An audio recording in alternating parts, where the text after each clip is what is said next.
events. Journalists around the world fear what the United States may do with their helpmate, their lapdogs in England, what they will do to press freedom around the world. Julian Assange is the banner child, the poster child to press freedom in today's world, and is seen as such by human rights advocates all over the planet. Not merely journalists, but libertarians all over the world. I can't even begin to run down the names. Alice Walker, the novelist, the human rights activist, and many, many others. All right. If I slept more last night, I can tell you some more. Hey, it's Jordan. I am live here in New York City, right outside of Washington Square Park. There's a small gathering right here for Julian Assange. Last night / this morning was the day one of his extradition hearing. It was a complete sham.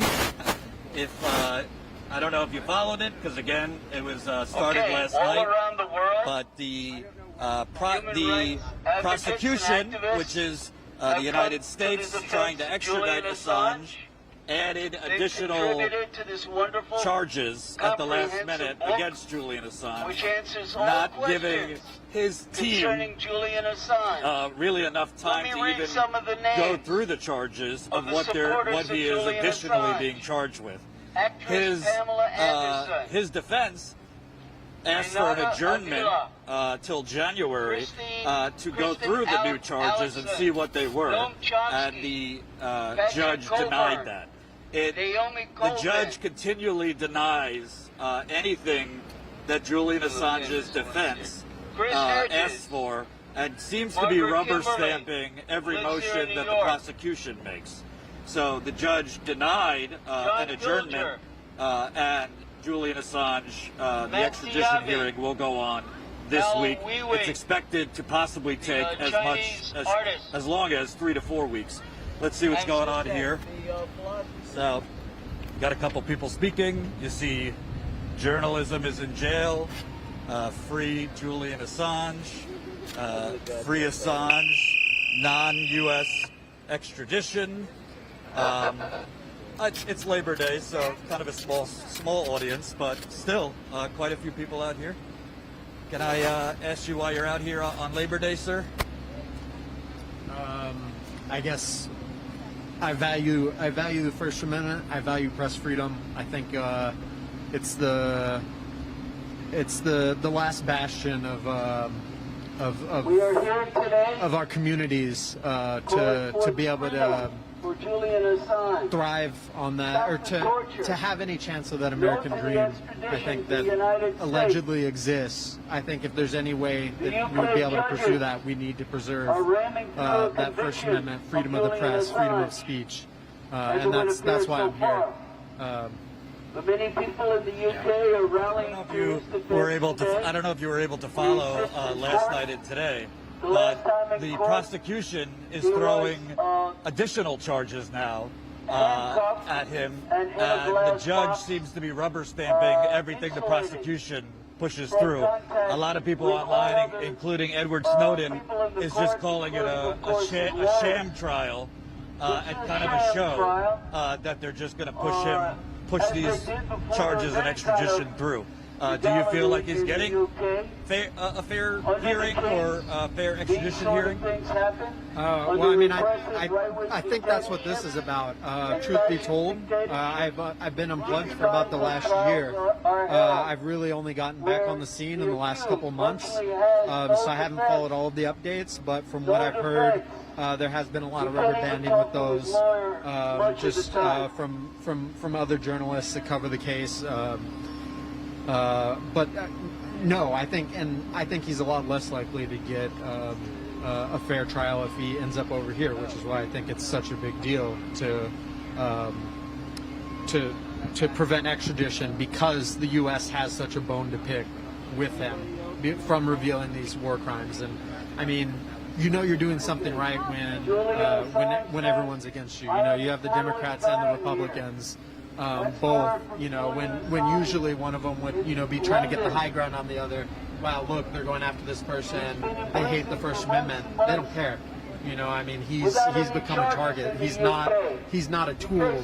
He's the real deal. It's a game, or it's not a game to get him. I'd rather not say. Can I talk to any of you here? Hey, how you doing? With status quo. Talk over here. You know, it seems that everybody's kind of going about their life and day. We're in the middle of so many different crises: the pandemic, the economy, and the media obviously isn't covering what's going on with Julian Assange. Why is it so important to keep this in the spotlight? What the persecution of Julian Assange? I mean, it's to defend the freedom of the press. I mean, if he will be extradited, that means there is no freedom of press, and then we have, I mean, we have nothing left. When we don't have the freedom, there's nothing left, really. So everything is it's a fake democracy, and everything will crumble. I mean, we need to defend. This is extremely important that we let him out, that we help him to get out of the prison, because it's unacceptable that the person that has. And there is documents that have been proven true. I mean, he didn't say, he didn't, say anything that was a lie. Everything was proven true to be true. So if it's true, I mean, who should be in jail should be other people. The soldiers that killed the civilians for no reason. That is quite a shame for any country, not only for the United States, to kill an armed civilian. No arm, they didn't pose any threat. That means just for the pleasure of killing human beings. This is what the military machine breeds, you know, this kind of people. This is what they want to do. That's why I think Julian Assange should be free. Actually, he should even have some reparation. Because they cannot, I mean, on which ground they are holding him in prison in London, I don't know. I don't know which excuse they are using. It seems like they're also adding in new charges at the last minute. Today, the prosecution added in new charges to the extradition. Julian Assange has barely had time to speak with his lawyers. Today was the first time his lawyers even saw him in person in 6 months. So he's not even being afforded the opportunity to have a fair defense. Yes, no, basically I know, that's what we are saying. So basically they are fabricating charges because basically they have to keep him and they have to give a justification to the public. And he has a lot of support in England. I don't know how much he supported, but he has some support. I mean, even the United Nations has complained a lot about it. I read the repertoire. I saw the people signing letters. I saw, I know how many people. I think the International Tribunal, the ICC in Europe should intervene in this case because this is unacceptable. What's your name? Anna. Thank you, Anna. Appreciate it. So, as you see, they have removed corrupt judges in Assange case. Assange subjected to psychological torture. They have some portraits here. And if you haven't followed what happened in the extradition hearing, I'm just looking at my phone to make sure the audio is good because we got people on the megaphone and blah, blah, blah, blah, blah. Keep pressing the like button. Super chats are welcome. We're out working on Labor Day, so I hope you're going to hook us up in the super chat. So basically, last night, today was the first hearing on his extradition. It was supposed to happen in February, but obviously with coronavirus, it was delayed.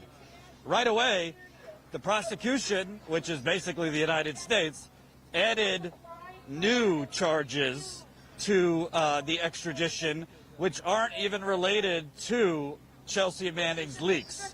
Remember, the Department of Justice, their extradition is based on Julian Assange supposedly working with Chelsea Manning in 2010 to release a trove of documents that expose war crimes of the United States in Iraq, Afghanistan, and elsewhere. So the prosecution added new charges, which Julian Assange and his lawyers have barely had time to even know what they're being charged with. And the judge, Julian Assange's team, requested an adjournment, which would have delayed the extradition hearing till January. They requested an adjournment to get more time to review the new charges against Julian Assange. They also pointed out that Julian Assange's defense attorney pointed out he barely has had time to even communicate with his client. It was the first time today that he's seen Julian Assange in 6 months. How do you put on a proper defense for your client if you cannot see them in person? And they communicated to the judge that even speaking with Julian Assange on the phone, this is his lawyer, is difficult because the connection in the jail that Julian Assange is in is not good. So they have difficulty hearing each other. The judge denied their request for an adjournment, and it seems like, based on what I read, Edward Snowden has tweeted this out, others have tweeted this out, that the judge is just rubber stamping what the United States and what the UK want, which is to extradite Julian Assange to the United States. It seems like a show trial. It doesn't seem like he's at all getting a fair trial, which is not surprising whatsoever. But it's obviously very, very dangerous and a grave threat to press freedom around the world. We should also add Amnesty International was blocked from observing the trial. Amnesty International always gains access to these hearings so that they could observe. They were blocked from observing the trial, even by virtual. Even virtually, they locked out Amnesty International and about 40 other groups and individuals from observing the trial. So this does not seem like a legitimate trial. We're not surprised, but it seems completely, for lack of a better word, rigged. So keep pressing that like button. Let's talk to some other people. Can I talk to any of you folks? We're live. Would love to see about your support for Julian. That is cool. Yeah, I seen you on YouTube. I see it. Yeah. Tell me about why you're here in support of Julian Assange. Are you with Kyle Kalinske, right? Is that no? Is not okay? Oh, why am I here? Well, the reason why I'm here is because Julian Assange, what they did to him was a war crime, and the fact that the only crime that he committed was journalism, and so that's why I'm here, because this is a bad precedent, because that means that all journalists, lives, are in trouble, and we need a free and independent press, which is guaranteed under the Constitution. It's the Fourth Amendment, is it? It's the Fourth Amendment. First Amendment.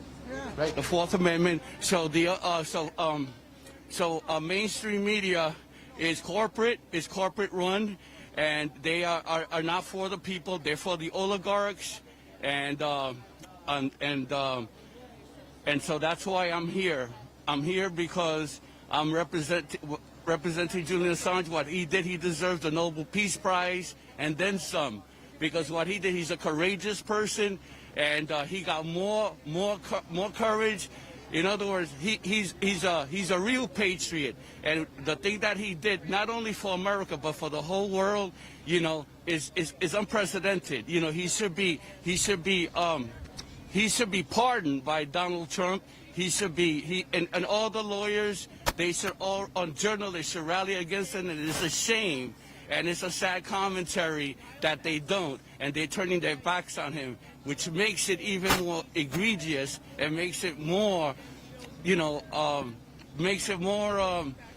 what they're doing to him is a crime.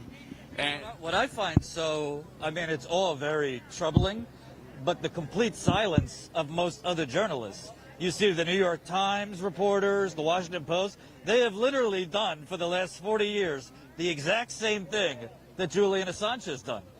They get classified documents from sources and they publish it. This was the Pentagon Papers, which Washington Post and the New York Times have been, made into heroes. There's been movies about their Washington Post in particular decision to publish the Pentagon Papers. But they are completely silent on Julian Assange, which you don't have to like him, that's fine.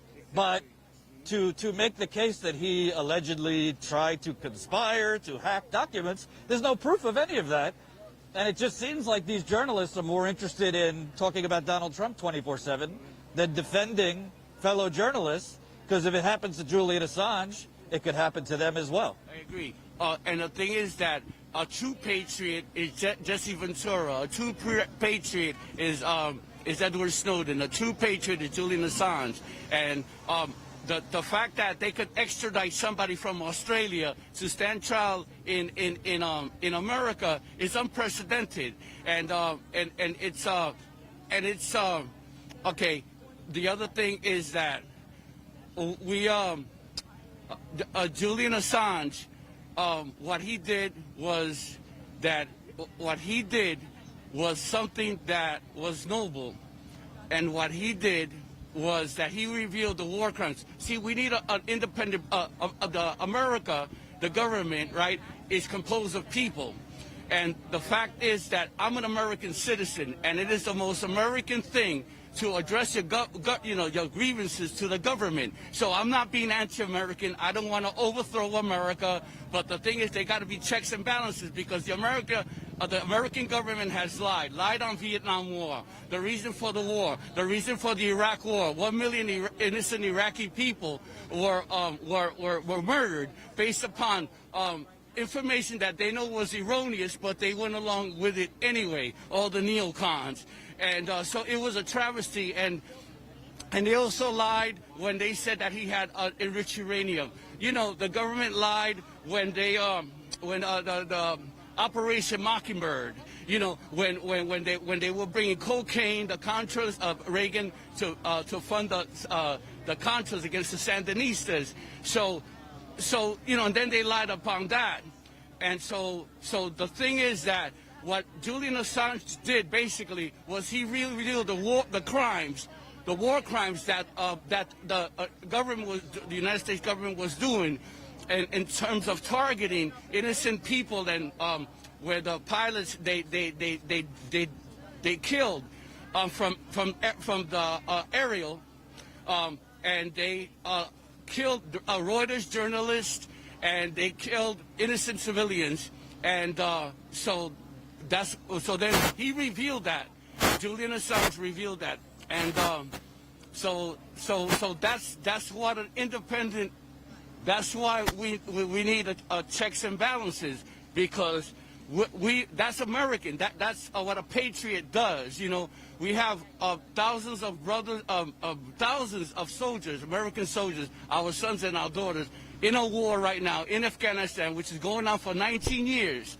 You know what I'm saying? And they don't even know why we're there yet, which is basically bankrupting the whole economy of the United States of America. That money could be better used to improve our quality of life. And so that's why we need an independent. We need what Julian Assange did was journalism. So he didn't do anything wrong at all. He just published. He's a publisher. He just published what he got from Chelsea Manning, and Chelsea Manning also is a hero. She is a true patriot for what she did, and it took a lot of courage. She's in jail right now, and she rather stay in jail than rat out Julian Assange, or get the deep state what to do so that they could stack charges upon him which are fraudulent. The charges against Julian Assange is fraudulent, and it's a war crime.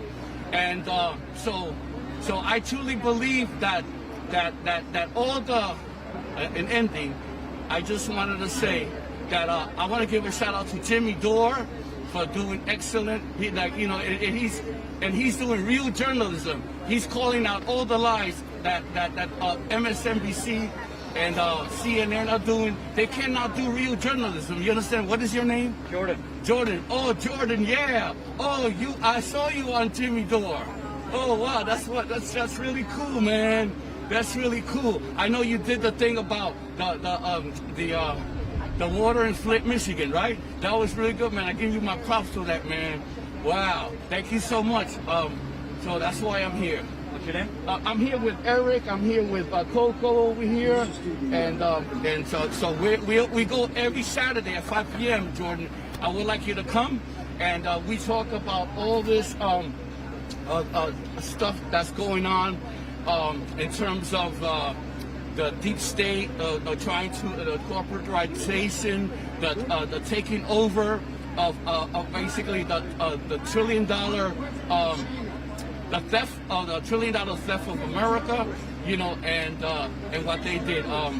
So we talk about that. So I would like to invite you. We're there every Saturday. I'm gonna go get them. Thank you. Keep pressing the like button. Keep pressing the like button. Super chats are welcome. Really appreciate it.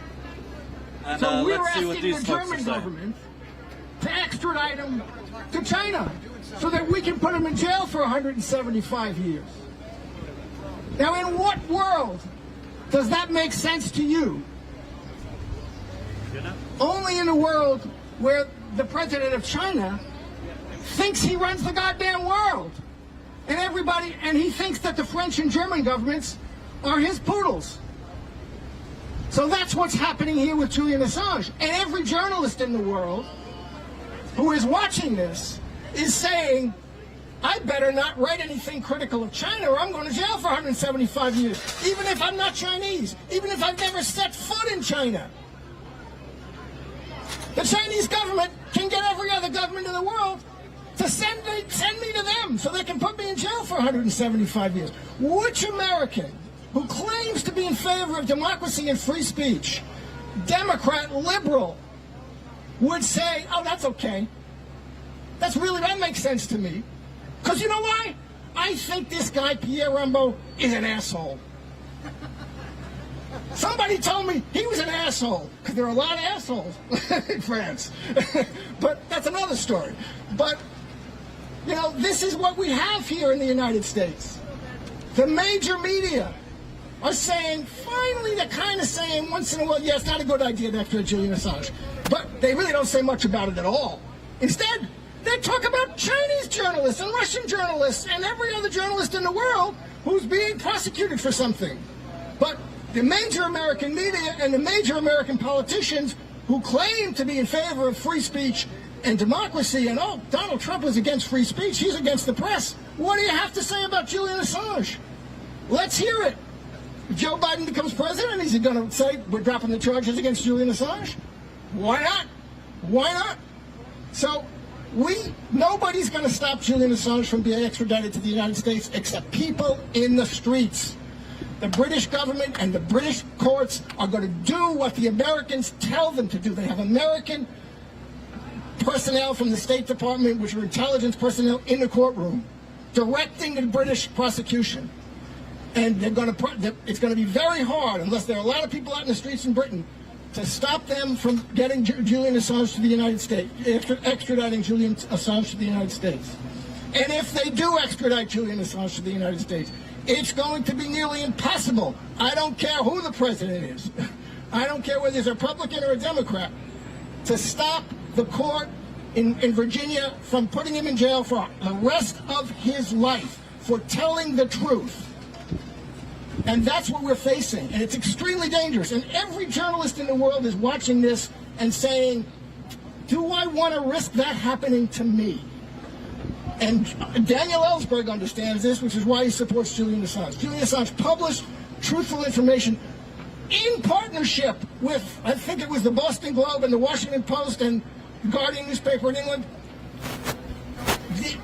Why aren't they being prosecuted? They will be at some point. The journalists who work for them will be at some point.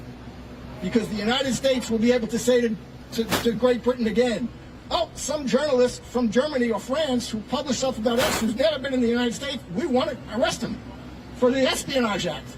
So you send him to us so we can put him in jail.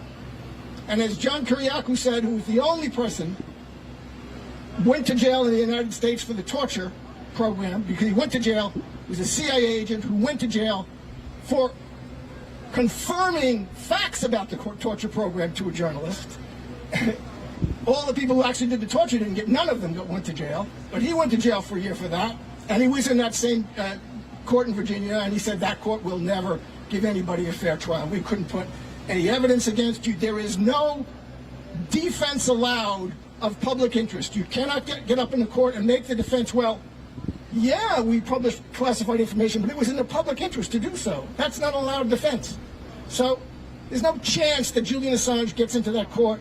He's going to be allowed to have a fair trial. He'll be in jail for the rest of his life. And every journalist in the world will see, this is what's going to happen to me if I put out information about that, like Julian Assange put out, that collateral murder video, etc. This is what's going to happen to me, so I'm not going to do it. And you and we, the American citizens, who pay in every way through our public money, I won't say taxpayer money because there's no such thing, but through our public money and through our lives for these things, and what happens to us by the people who are pissed off at us for doing them, are going to pay for that, continue to pay for that, without knowing what's going on. So if you're interested in knowing what you or your brother or your son or your daughter or your hold on, folks, 1 second. We're just going to change something on the mic to try and smooth out the static. So give us 1 second. And it's only people like Julian Assange who are telling us that story. And that's why he's going to be sent into prison for the next 175 years. And let's do something to stop it. And I'm afraid it's going to take a lot of people out in the street. Nothing else. We've seen what takes changes. We've seen over the past few months what gets attention and makes the possibility of changes. And it's a lot of people out in the street doing a lot of stuff that costs in ways they might not want to pay. Anyway, guys, I'm just speaking as the president of China.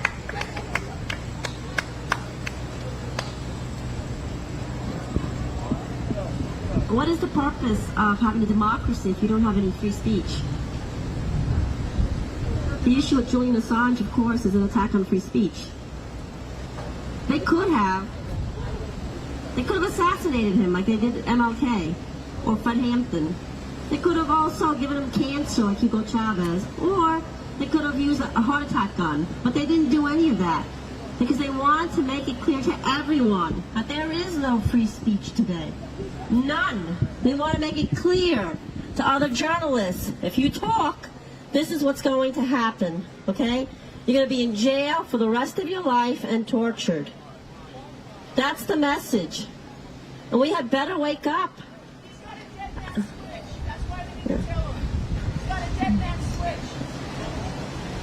And we have to wake up because you know what's happening? Our free speech is being taken away. Look, they're limiting the free speech and eliminating it on Facebook, Twitter. You don't really have any public platforms anymore. The media, of course, completely controlled. Look what's happening right now in Australia. That's our future. Where someone posts about a protest and they're getting arrested. How do you get arrested for talking about organizing? What kind of a democracy is it when you cannot organize? When you're not allowed to talk about organizing? When you're not allowed to talk about being on the streets? That's not democracy. In fact, even under the fascists in Nazi Germany and fascist Italy, you would see crowds on the streets. This is neo-Nazism. It's worse than anything we've ever seen. Much, much worse. Because you're not even allowed to congregate. And people are not taking it seriously because what's happening in Australia and in New Zealand, it's a test run for what's going to happen here. This is a test run. All of this is a test run. So we had all better wake up here. It's not just about Julian Assange. It's about every man and woman on the street and their right to organize and to take charge. It's supposed to be a democracy. What democracy is this if the common people don't have the right to free speech, only the wealthy elites? Those 5 corporations that own all the media. Sorry, that's not a democracy. That's an oligarchy. And we had better really wake up soon. Thank you. Free Julian Assange. So you see people coming up to speak. Here's another. Okay, first thing I want to say is I want to thank all of you for showing up today for our brother Julian Assange. You know what happened to Julian Assange and why this matters to me, and I take this personally. is because it could happen to me. Do you understand? If it happened to Julian Assange, it can happen to me. If they could assassinate John F. Kennedy, you know, they could assassinate me. I'm not the president. You understand? And let me just say, the answer is when they say who assassinated John F. Kennedy, the answer is not Lee Harvey Oswald. That's the answer. But in any case, I just wanted to say that Julian Assange, what Australia did was a cowardly thing to kowtow to the United States government. Julian Assange is a citizen of Australia, and you would think that the Australian government would say, fuck you, Uncle Joe, whoever it is, I'm not going to extradite our citizen to your country to stand on a bullshit charge in your kangaroo court. So we're not going to release Julian Assange. The other thing, too, also, too, is that London is another coward. They're a bunch of pussies. They're the bitch of America. I don't know, they got this video of this girl, Australia, you know, the bitches. So London is a bitch of America. Why? Because they froze the account, the bank account of Venezuela. That's Venezuela's money, okay? And London should have said if they had any, you know, I would think that London, because they have standards, you know what I'm saying? They're supposed to be right up there, you know, uphold the law. And it was so deplorable to see that what they did was that they were the bitches of America, and they said, okay, we'll freeze the account. You know, the money which is in the account of that Venezuela has in London, in the London banks, it's a bad precedent, because then all the other countries are going to say, oh, wait a minute, hold on. We're going to take our monies out of this London bank. That's not good. You know, and what London should have said, no, we're not going to do that. We're not going to do that, America, because that's a war crime, and we're not going to aid and abet your war crime. But the fact is that London didn't do that.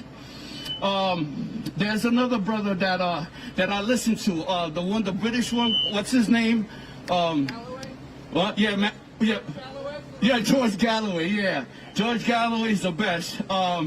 So yeah, I listen to George Galloway, Jimmy Dore, Abby Martin. Anybody know Abby Martin? And so these people, I mean, Glenn Greenwald, they got courage, you know, and you know, I take a little bit of what, you know, and I want to thank them. I want to thank also John Pilger. I want to thank also from Pink Floyd, what's his name? John Waters? Roger Waters. Oh, I got not John Waters. Yeah, he's supposed to be here today. Where is he? John Waters. Okay, thank you for letting me speak my piece, you know, and thank, it's a travesty. And, yo, let me just say that the United States government, right, Jordan, is us. Okay, because on that, we are the United States government. And supposedly, if we are democracy, right, we got wars going on right now. Right? We got economic sanctions that we're putting on, which is killing people over there. We have this problem with the people are gonna lose their apartments. People are gonna be evicted right now. And Nancy Pelosi's in the salon, you know, having her hair done. Can you believe that? That's outrageous, man. So you know all these. So we're the United States government. You know that. They're not the United States government. They're employees. We elected them. They're not the United States government. Just like the police are not the law. You know, they enforce the law. We put them to protect the people. You understand? To keep us safe. You know, not to terrorize us. We put the government not to terrorize us. And the democracy is a government for the people, by the people, and of the people, okay? One more time. Democracy is a government of the people, no, by the people, for the people, and of the people. Not for the corporations, by the corporations, not for Wall Street, not for the military-industrial complex. You know, it's for the people. We are the United States government, each and all of us, every one of us. You know, and I'm just the sum total of many parts. Thank you for letting me speak. And Julian Assange, I know that we're going to do whatever we can. We're not going to leave no stone unturned, and we are going to have you released, whether by hook or by crook. And I'm telling you, You know, God created me for this reason. You know, he gave me this mouth. And this is why this is the defining moment. We have to use collectively our intelligence. You know, 'cause we're all intelligent. We have to use it, you know, as it were, to bring justice to our brother Julian. Thank you. Thank you.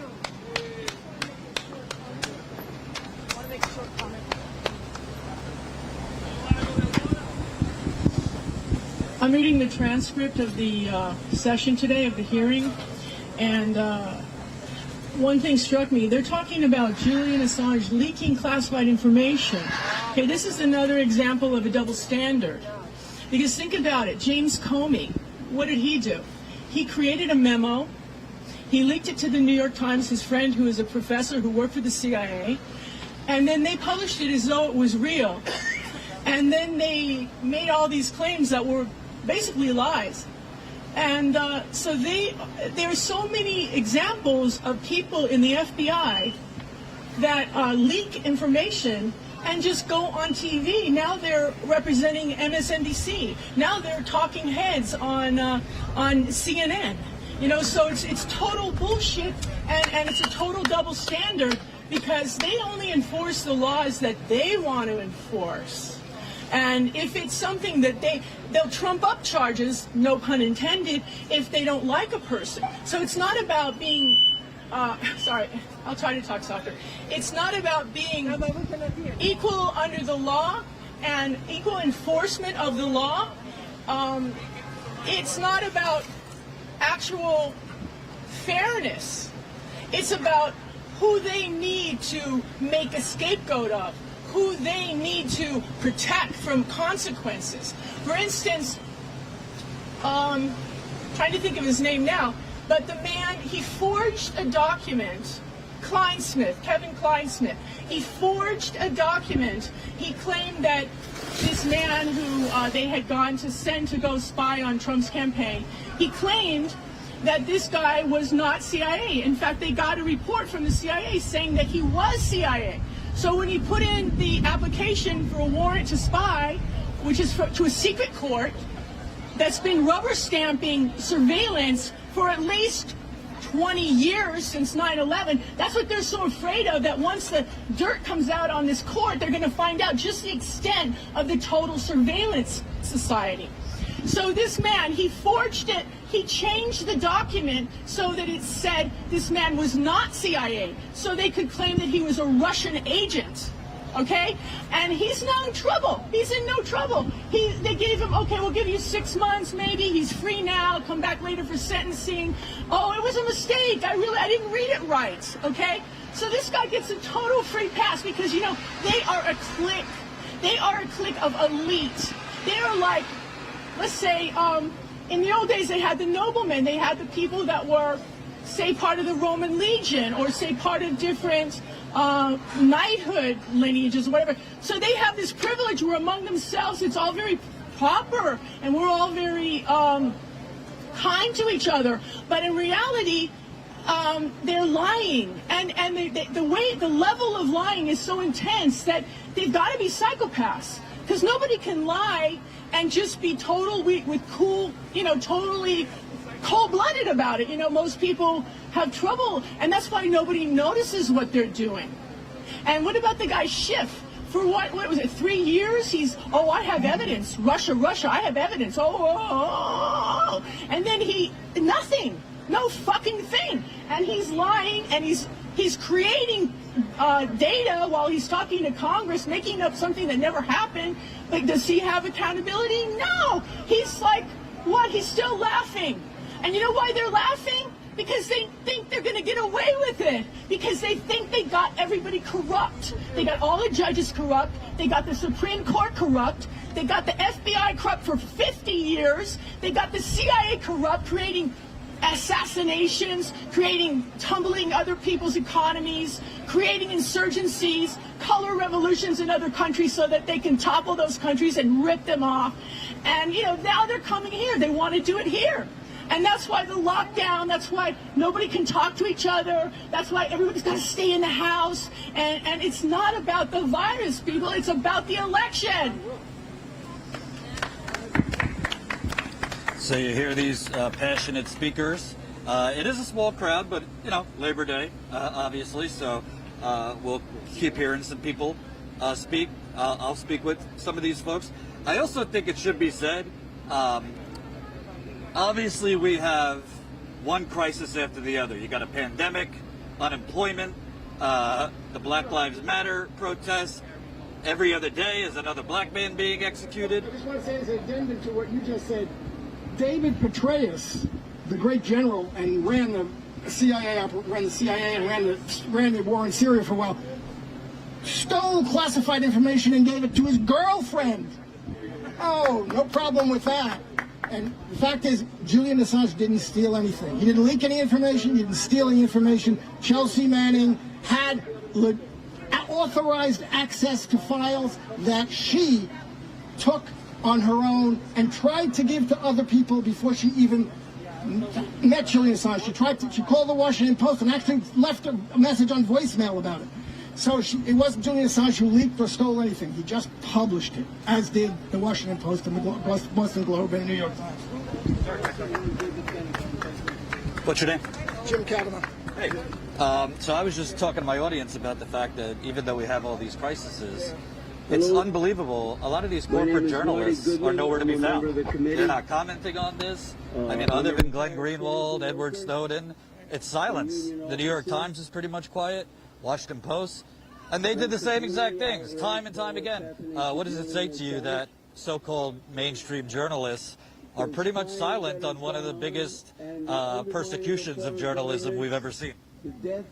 Well, we're seeing a situation so clearly now where the major media are clearly there to promote the official narrative and the official line. They're clearly there to promote the official line and the official narrative and to keep it going under any cost. And you have a situation where there is a bifurcation of the mainstream media between the Fox media and the MSNBC media and the MSNBC, CNN, and Fox. And they're just clearly Democrat versus Republican. But it's part of the national narrative, the unified narrative, defending an oligarchy, defending essentially the United States as the best of all possible worlds. It's okay for us to be running the world and ruling the world. And all of these things go unquestioned. You know, the Overton window that Noam Chomsky talks about, or, you know, the permissible scope of debate is so narrow now in the mainstream media. And this is what we have. I mean, the Times and the Washington Post, when the United States first announced this indictment, kind of congratulated, I had an article about it, literally congratulated the Trump administration, because it really wasn't about the publishing. It was about hacking or something, which is not true. Then later on, they've come around, I think, in the Times and said, no, we shouldn't be extradited, we shouldn't be punished. But they don't say much about it. What you learn is that when the media wants something done, they have a campaign about it. You hear about it every day. We heard about Russiagate every day for 4 years. And who benefited by it? Many of us said, I wrote many things about it. I was on loud and clear about it. Many of us said the only person going to benefit from this is Donald Trump. The Democrats just had a convention. They didn't dare mention it. The Republicans did. So you have, but that's a campaign. Russiagate. So they can say, okay, Julian Assange shouldn't be extradited. They have one op-ed about that, but they won't hammer it and hammer it and hammer it. They'll hammer it about the Russian dissidents and the Chinese dissidents, but not about Julian Assange being thrown in jail in the United States for 175 years. So you see that, I mean, we've never seen so clearly, you know, in my lifetime, the media's just taking, you know, we have a polity which has the Republicans versus the Democrats, and that's what we're playing with, and we're going to play in that little playpen, and anything that's out of that, we're going to ignore. And this is incredible, and this is, they should know, you know, that if they're interested, if the journalists who are working for them, who are interested in revealing some of the secrets that, like those that Julian Assange revealed, they got to be scared off. They got to be scared shitless at this point. I also think it's interesting because, you know, Biden and the Democrats are crying fascism and Trump's a fascist, but this is fascism and they're quiet. I mean, I was in Standing Rock reporting, and that happened under President Obama. You had the Department of Homeland Security, U.S. Marshals working behind the scenes to work with an oil company to crush protesters. That was under a Democratic president. Now, obviously, we know Trump's terrible, but Biden could be using this as a campaign issue. This is an attack on the free press. Whether you like Julian Assange or you don't, he was a publisher. He did nothing different than the Washington Post, the New York Times, Reuters do every single day. But it seems that because Julian Assange did Iraq and Afghanistan and all these other things, they're basically trying to scare the living shit out of the next Julian Assange. And let's face it, you know, as the late great Robert Parry and Ajuma Baraka and Glenn Greenwald have said, the Democrats are now the war party. They are at least as, and more probably, aggressive war party than the Republicans. And Joe Biden is going to run, he will never express any kind of sympathy, let alone solidarity, let alone I'm going to drop the charges for Julian Assange, for someone like Julian Assange. So that's what's going on here. You know, this is not an opposition party, the Democratic Party. So, you know, and it's just horrible to see what we're facing. You know, there's nothing better is going to happen after November 3rd or 6th or whatever the election is. Whoever's elected, it's going to be terrible. It's terrible the idea that Trump is going to be reelected, and it's terrible the idea that Joe Biden might be elected. Nothing's better going to happen. I also think that maybe the most outrageous thing about this is the same exact people that were lauding and cheering Julian Assange when he was releasing things damaging to President Bush are now completely silent because of some nonsense thing from 2010 that there's no proof. But Rachel Maddow, all of these people, they used to you know, idolize Julian Assange. The New York Times worked with WikiLeaks to release things, and now they're completely quiet. And by the way, still they're pushing this, he worked with Russia to damage Hillary Clinton, when there's never even been any proof of that. Just direct messages with Julian Assange telling Roger Stone, stop going around saying. It's truly sickening. Oh, it's, you know, and on the other side, Trump was egging on Julian Assange during the election in 2000. Now he's going to put him in jail for 175 years. So it just goes to show you there's a worldwide wrestling going on between the Democrats and the Republicans, but behind the scenes, the deep state, which is a real thing, the bureaucrats who are there, and the people who go into the cabinet departments and run them, and the Ministry, the Justice Department, and the War Department, the Defense Department, you know, they do what they have to do, and they get their presidents to go along with them. Obama put more whistleblowers in jail than all the other presidents combined. You know, Obama runs as an anti-war president in 7 wars. Trump runs as I'm going to end the war, and I can't really take the troops out of Syria, and you know I'm going to put more I'm going to increase the aggression against Russia, even though it's supposed to be Russia did it. You know, it's just, and people should notice that almost every president in my lifetime, a lot of ran as an anti-war candidate. I'm going to end the war. Eisenhower ran to end the war in Korea. Nixon ran to end the war in Vietnam. What they meant by that was, but people don't like war, and so you have to do that. Means something. It means people don't like war. If you take a position that's anti-war, you know, the Democrats could win any election in the country if they said we're going to end the wars, really, and we're going to have Medicare for all. Those two things they'd win every election, and they know it. They're not doing that because the Republicans aren't letting them do it, or because it wouldn't help them. They're doing it because they oppose those things. Because they're an imperialist party and they're a capitalist party, and they want to preserve for-profit capitalist health insurance. So anyway. You know, this is what we're in a situation we're in now, and Julian Assange is one example of it, and it does drive me crazy that the media don't know. This is a media issue. This is the media issue. There's no bigger media issue than what's going to happen to Julian Assange. That's why I'm here. Yeah, I know. I know you were.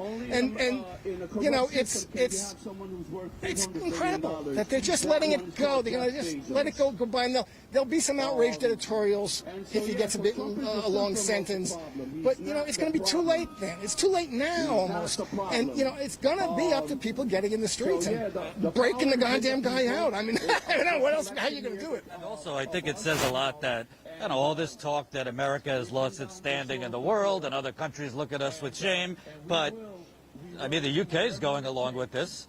Julian Assange is an Australian citizen. They're not doing a damn thing. While one of their citizens is being tortured in prison, his lawyer just said today during the hearing, I haven't had access to him for 6 months. I haven't been able to go in person for 6 months. The judge is clearly rubber stamping everything the prosecution wants. So this isn't a real hearing. It's a show trial. It's a show trial, and it's going to be rubber stamped. Obviously, we have a lot of different crises: the pandemic, Black Lives Matter. What is your message? I mean, look, we have a whole park of people enjoying the day, completely numb, and people online, they're quick to jump on hashtags against Trump. What is your message to people that might not be paying attention? Why should they care about this? Well, you should care about it if you care about free speech, if you care about things like the collateral murder video, if you care about the Iraq War and the Afghan War. And, you know, even the Washington Post did a good series on the Afghan War showing the whole thing was a pack of lies, to quote George Gallagher. It was a pack of lies. And still, that goes over and nobody even, they're still in Afghanistan. So this is the kind of thing we got to get over. Julian Assange is the point of a spear of, you know, he developed a system for whistleblowers to get information out confidentially and securely and to get it out, distributed to the world. And that's freaking them out. And they want to put an end to that. That's why they're crushing all kinds of dissidents on the internet, right to left. Anything that's outside that overcome window is getting crushed. Oh, first was Alex Jones. Like, first they came for Alex Jones, then they came for Venezuela analysis, and then they came... That's why shout out to Kevin Zeese, who we lost yesterday, and that's a terrible thing. I'll plug his popularresistance.org site, which is a good site. But so this is what we got to fight. We got to. It can't just be anti-Trump. We got to have people should be. They want to hashtag something. Hashtag free Assange, and don't stop until this is over. Learn about it. Go to the websites. Go to NYC Free Assange and the other websites, the WikiLeaks.org, and learn what happens and learn what's at stake here, and make us think about this. And don't, you know, if you go to political rallies or political meetings during the election, ask about it. Put them on the spot about it. You know, this is... Biden's not being asked about it. People, you know, this is the problem. People who support Biden, you know, the Michael Moores and the Cornel West, you know, friend of mine, Cornel West, and a good guy. And Michael Moore was, you know, was right about Trump in 2000, and he's saying, you know, well, we got to fight. I don't want to have to. He's tweeted today. I don't want to have to be fighting the Trump campaign, but I don't want to lie either. Well, that's unfortunately the choice you have. And the problem for the people who say, I'll vote for Trump, but I won't, for Biden, but I won't really support him, is that in the context of a campaign, you end up having to. You end up having to not say the things that you need to say, or to lie about some things that you want to say. You know, at least to just not talk about some things. Because if you do, you're going to be challenging him. And if you're really campaigning to get people who are pissed off to vote for him. Michael Moore was just attacked online because he went after Biden for bragging about the endorsement of Rick Snyder. You're now attacked if you criticize embracing poisoners. That's the problem. You know, I wrote this about in my article called Joe or No. That's the problem for those who say, I'm just going to vote for him, I'm not going to support him. But you're going to be asking other people to vote for him. And that kind of discussion is going to bring up issues that you're either going to have to be critical of Biden about, knowing that that's not likely to get people to support him, or you have to shut up about or lie about. And that's the problem of this. You know, I'm not going to say anybody who votes for Joe Biden is terrible or immoral or, you know, not revolutionary enough. Whatever, they're going to vote for whom they vote for. That's not the most important thing in the world to me. But when you say I will vote for him but not support him or not lie for him, then you're in a big, you got to realize you're weakening the vote position, because there are, in this case, certainly so many millions of people who are so pissed off at the Democrats and Joe Biden for the primary and for everything else and for the reality of his policy history and what we know about him, that they're saying, why should we vote for him? So you've got to give him something positive. And if you can't, and if you just have to shut up about the real criticisms that he's due, or lie about his record, then you're in a difficult position. So, you know, that's not my position. I'm not going to vote for Joe Biden. I'm certainly not going to vote for Donald Trump. You know, but the people who say, oh, you should vote for him, I want to vote for him, but I won't, that's the Michael Moore position, but I'm not going to lie for him. Well, you're going to get attacked by all your comrades who are saying, you got to vote. If you want people to vote for him, you got to shut up. You got to lie.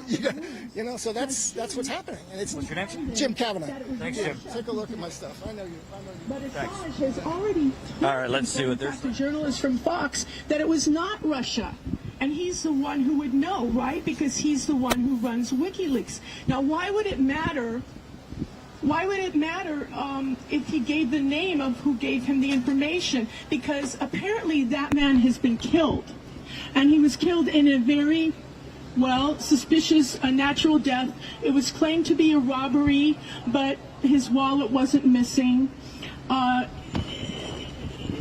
There's a long story involved with that, and Assange wanted to tell people in one interview to make the obvious inference, and he sent a message to the family of this gentleman, and the reporter sent out that he sent the message with, was a Fox reporter, she sent out feelers to the family. They didn't want to know anything about it, and what they told the intermediary was, we don't want our sons to be blamed for the Trump presidency. In other words, they believe that this revelation of Hillary Clinton, of what she's really doing, was enough to lose her the election. And everyone blames James Comey. They claim it's James Comey's fault. Reality is, James Comey covered for the Clintons for decades, for many, many different crimes and troubles they got into, including all the way back to the guy that supposedly committed suicide. That was obviously a murder, right? I forget his name now. But this Comey has been... No, that's somebody else. That's why... No, it's when Jeffrey Epstein supposedly committed suicide that all of a sudden, Hillary Clinton body bags became like a massive trend on Twitter. It's like, I wonder why. So you just have to look into it and do your own research. It's not really a laughing matter. And sorry if I laugh. Maybe because it's so it's so outrageous. And I think part of the way they get away with it is people are blinded, or not blindfolded, but like a horse has blinders on. They only see what they're shown. They don't look outside of what they're shown. And so they're sort of in a bubble. They really don't. Matrix. What is it? Matrix movie. Yeah, they're kind of like fed a certain information, and they get a certain conclusions. They have certain premises on the basis of what's given to them. Which goes back to Plato's allegory of the cave. Remember that? Yeah, and that I think too that kind of relates to Plato's allegory of the cave of just watching. Okay, if you just watch the shadows on a wall, you can infer by using logic and reasoning what's going on. But if they take you out into the bright sun, according to this story, people had like nervous breakdowns because they just weren't ready for it, right? Is that true? No, he says that's not true. No. First they're exposed to the light of the fire that's casting the shadows, and that dazzles them, right? And they have to get their eyes adjusted because they've never seen light before, right? They've just seen shadows cast upon the wall. So their eyes have to go stronger and stronger, so they're not dazzled. But when they get out into the bright sunlight, look into the bright sunlight, I'm partially blinded by looking at the sun, am I not? Right? So yeah, the sun represents the truth or God or something, So yeah, at first it's just too much, you have to get used to it. So anyway, my contention is, I contend that the reason that they really want to get him is as a revenge for this material that was put out in Hillary Clinton email, which shows that she was doing pay for play. She was trading information for money. She sold uranium to Russia and got $150 million kickback to Clinton and the Clinton Foundation. And there has been an investigation on her for quite a few years now, and it's being kept very quiet, just like an investigation is supposed to be. Until they come out with it, they keep it very quiet. That's according to rules of a real investigation, not when you're trying to railroad somebody. So anyway, basically, there is an email, or there are people who testified that she wanted to drone Julian Assange, and that she said in a meeting, well, can't we just drone him? And there's also emails that came out in the emails where her friends are saying to him, oh, aren't you glad they finally got him when he was arrested? Oh, I guess that's like ease on your mind. He deserves it and all that. So that's it. So basically, I got a cloud in my oily nose. Oh, you're good. I was so impressed last time with how current you were with the case. I try to stay current. So I interviewed this fine woman a couple rallies ago. She was very passionate and intelligent on the matter, so I wanted to speak with you again. So obviously it's Labor Day, everybody's in their own little world. Very few journalists, even in the mainstream media, are talking about this. But to me, I think that this is a complete show trial. I think that the judge is clearly trying to rubber stamp what the United States wants, the United Kingdom wants. And unfortunately, because of the lack of public passion, besides progressives and people like you, most of the society seems numb to this. What do you feel today as you're seeing so little attention and passion on this? There still is little attention to this, and especially since it's so important to journalism and free speech and the First Amendment and democracy and the rights of just human beings, and that member nations of the UN are looking the other way, are violating human rights. You know, we're getting to a point of total chaos where we have rogue nations just doing whatever they want, and as member nations of the UN, those are binding agreements that countries have made to have a certain standard, a certain protocol for human treatment, and that this is being ignored by the press and by the public in general. It's really terrible. It's very bad, and the situation in the courts is very deep. There are deep connections with the judges, and one of the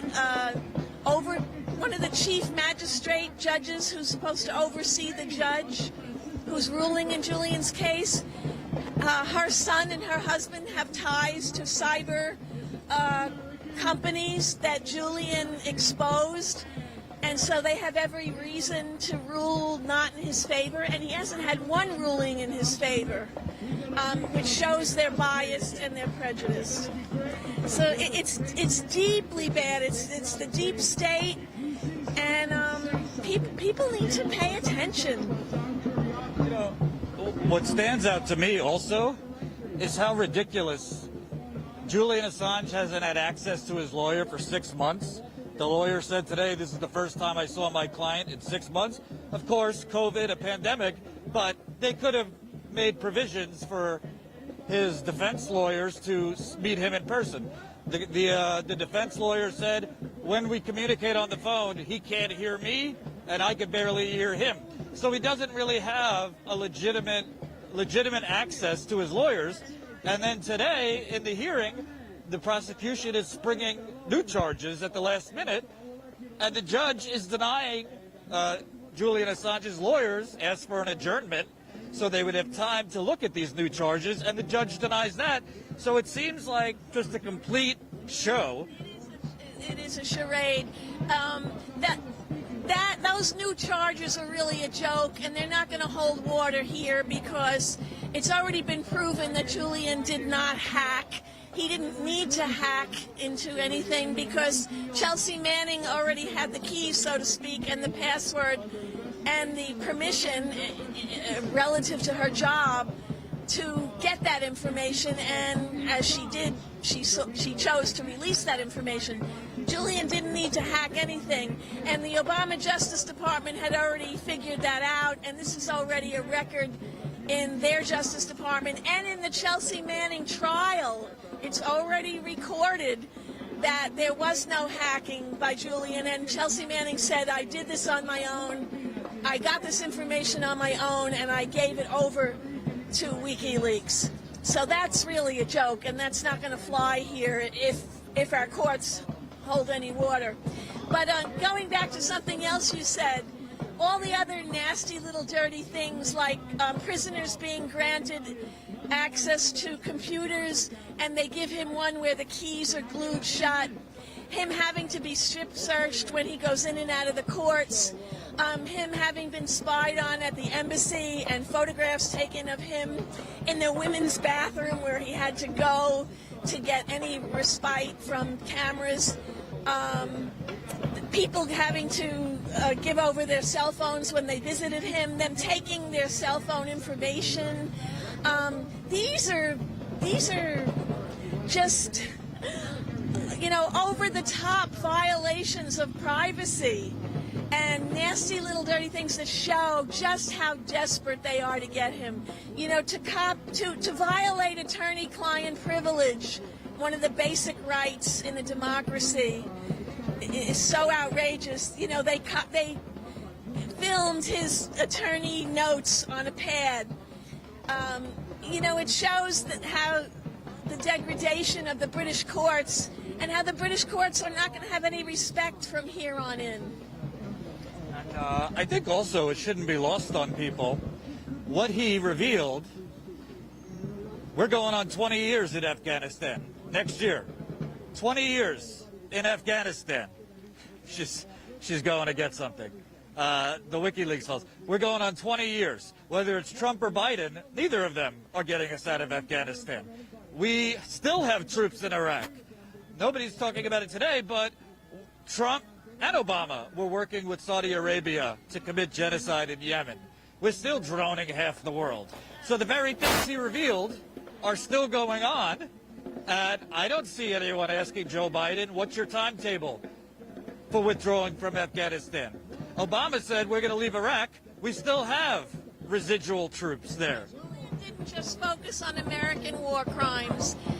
He focused on many dictatorships, what went on behind the scenes in many countries, what Canada was doing, environmental issues.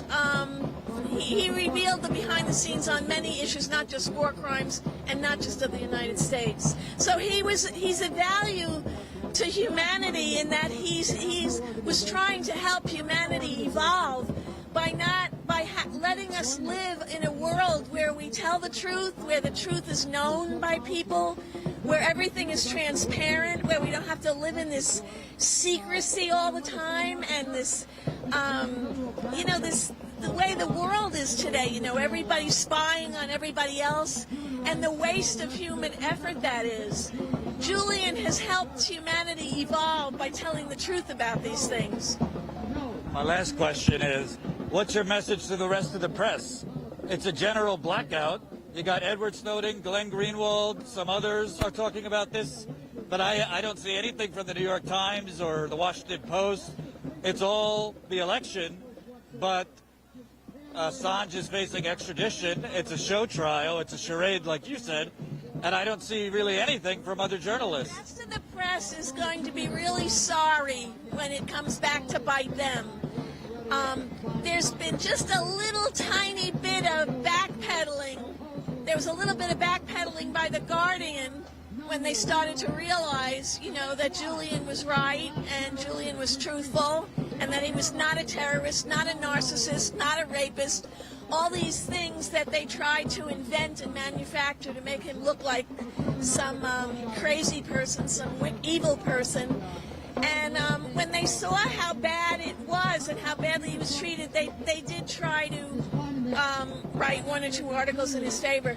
But as far as the New York Times is concerned, boy, they got a lot of backpedaling to do. But anyway, the New York Times is in bed with the CIA anyway, so there's no hope for them.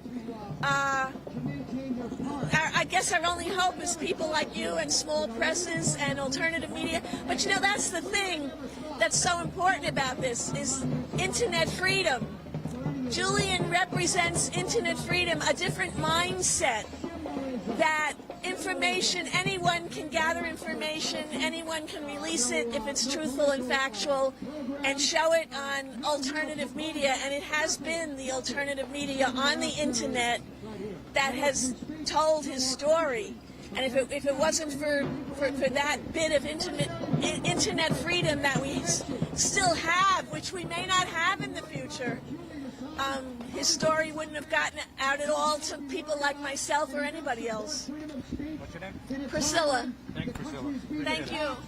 So, before we wrap up, because it's dying down a little bit here, I'll say The reason we came out on Labor Day, which I wanted to take a day off, is because whether there's 10 people or 10,000 people, when Julian Assange is extradited, and I'm going to be honest with you, it is likely that he will be extradited, he will be in prison for the rest of his life. And whether you like him or not, you don't have to like the person, or whether you think he, quote unquote, aided Russia in 2016, which there's absolutely no evidence for that, but putting that aside, the fact that so little attention is being put on this, in law, there's something called precedent. So even though this is the Trump administration, right?